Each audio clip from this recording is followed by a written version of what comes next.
Bonjour à toutes, bonjour à tous, bienvenue à notre écho du jour. Nous sommes ravis, très heureux de vous retrouver sur notre plateforme d'édification des couples, de construction de couples solides, harmonieux, inébranlables. Bon, il n'y a pas que de couples, hein. Les familles, les foyers, les individus, par la grâce des dieux. Amen. Alors aujourd'hui on va répondre à une question. Je pense que c'est un jeune homme ou en tout cas un homme qui parle, qui pose cette question. Une question reçue via notre lien que nous vous diffusons souvent parce que si vous savez pas, nous vous donnons l'opportunité de nous poser des questions et ce sont ces questions à quoi nous répondons à chacune de nos audios. Donc aujourd'hui, la question qu'on a reçue, c'est un jeune homme qui aurait appris que voilà son futur beau-père avait décidé en tout cas de lui rendre la vie difficile en lui taxant une dot très élevée. Alors, on va réfléchir à cette problématique. C'est vrai que la dot, on va pas revenir dessus encore, on en a déjà parlé les autres fois. La dot est un principe divin. C'est juste, la dot c'est une expression de reconnaissance en fait. On en a déjà parlé. Alors, si le jeune homme, moi à mon avis, je sais pas, bon, les choses ne se font pas du tout comme ça.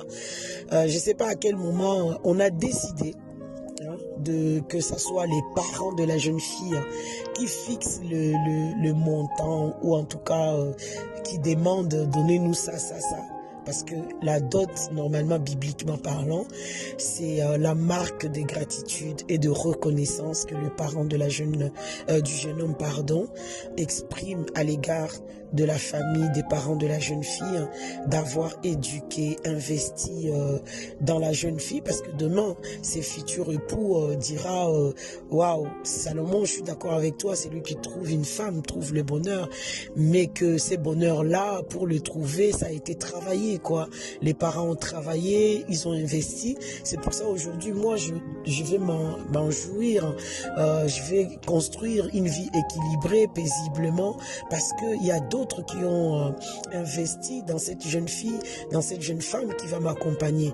Donc, pour prendre cette femme, le jeune homme, c'est un principe qui est vraiment fondamental et biblique, que le jeune homme puisse remercier en tout cas le parent de la jeune fille d'avoir investi et d'avoir préparé pour lui un tel bonheur.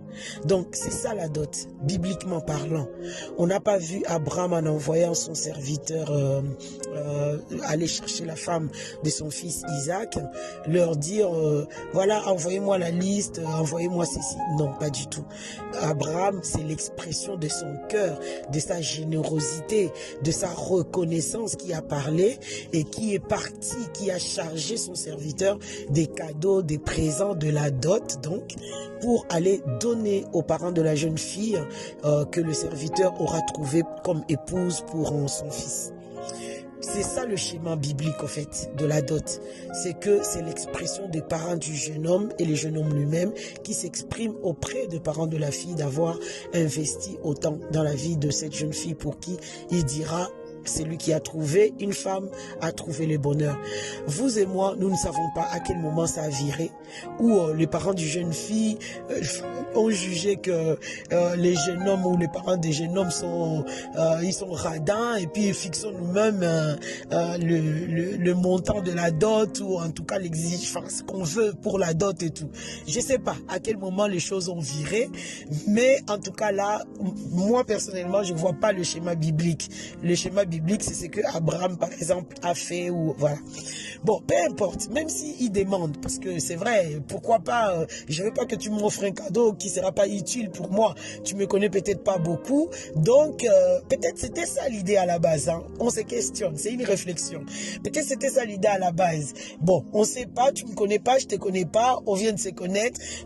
Peut-être que tu m'offriras des cadeaux que moi je vais jeter à la poubelle. Pour que je ne jette pas tes cadeaux à la poubelle, bah, je t'ai dit donne-moi ça. Peut-être que la pensée est partie de là, hein, ne soupçonnons pas le mal. Mais en tout cas, aujourd'hui, ça arrive à un point Ça arrive à un point où beaucoup de jeunes ont du mal à se marier parce que, bon, c'est un mélange de tout, quoi. À la limite, on se pose même la question s'il n'y a pas de la méchanceté dedans. Ou les jeunes garçons, enfin, ou les jeunes hommes, ils sont bloqués parce que les parents, mon Dieu, la fille devient carrément une marchandise, ou en tout cas l'opportunité de sortir de la pauvreté, ou l'opportunité, ça devient un peu, c'est triste à dire, mais nous, parents chrétiens, vraiment sensibilisons-nous pour que cela ne soit pas ainsi dans notre comportement. Si nous voulons marier notre fille, franchement, faisons-le de la bonne manière, avec la bonne attitude, avec classe, et que vraiment le couple de notre enfant puisse démarrer avec notre bénédiction. Bon, vous comprenez bien ce que je veux dire. Alors, toi, jeune homme, qui se retrouve dans ces cas-là, où tu vois que les parents de ta future épouse ne coopèrent pas en tout cas, ou moins encore ne vous aident pas du tout pour établir votre couple, pour établir votre relation, pour entrer dans le mariage. Tu es enfant de Dieu. La première des choses que j'ai envie de te dire, premièrement, commence à réaliser que le mariage est spirituel.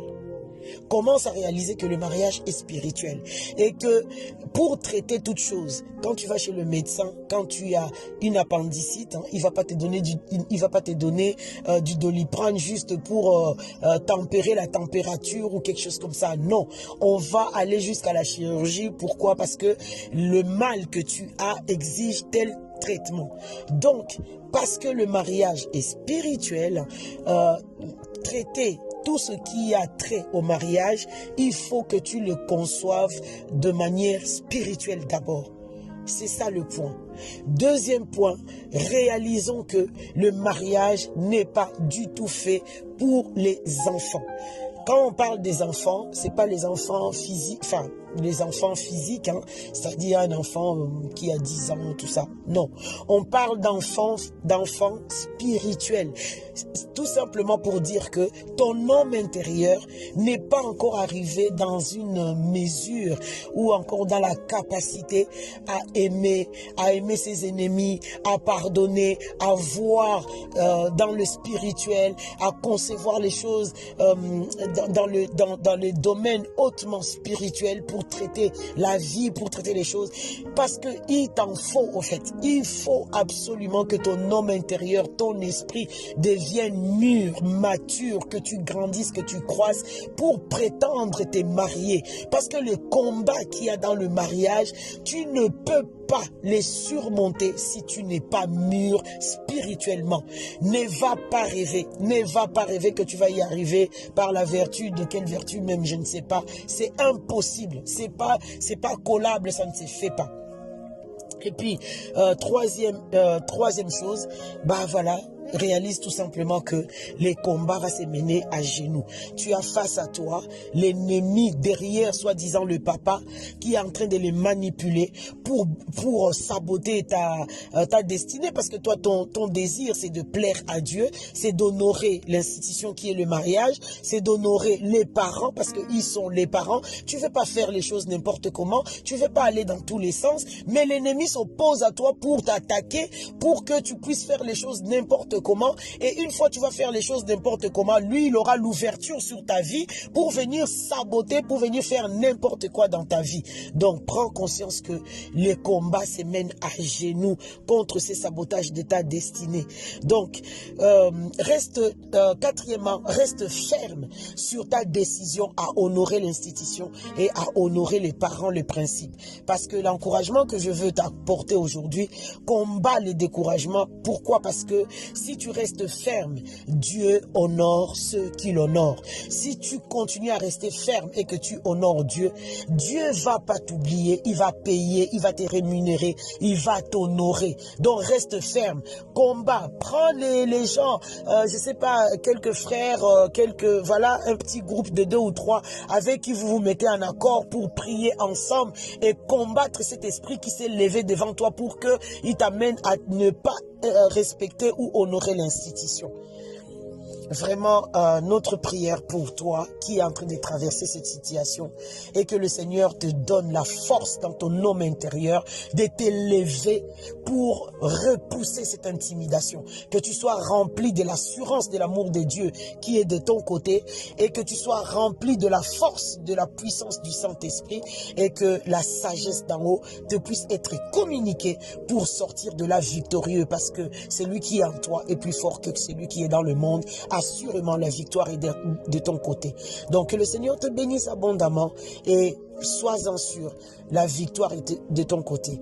Et nous, on prie aussi pour toi, dans le nom de Jésus, que la bénédiction du Seigneur t'accompagne. Au nom de Jésus, Amen.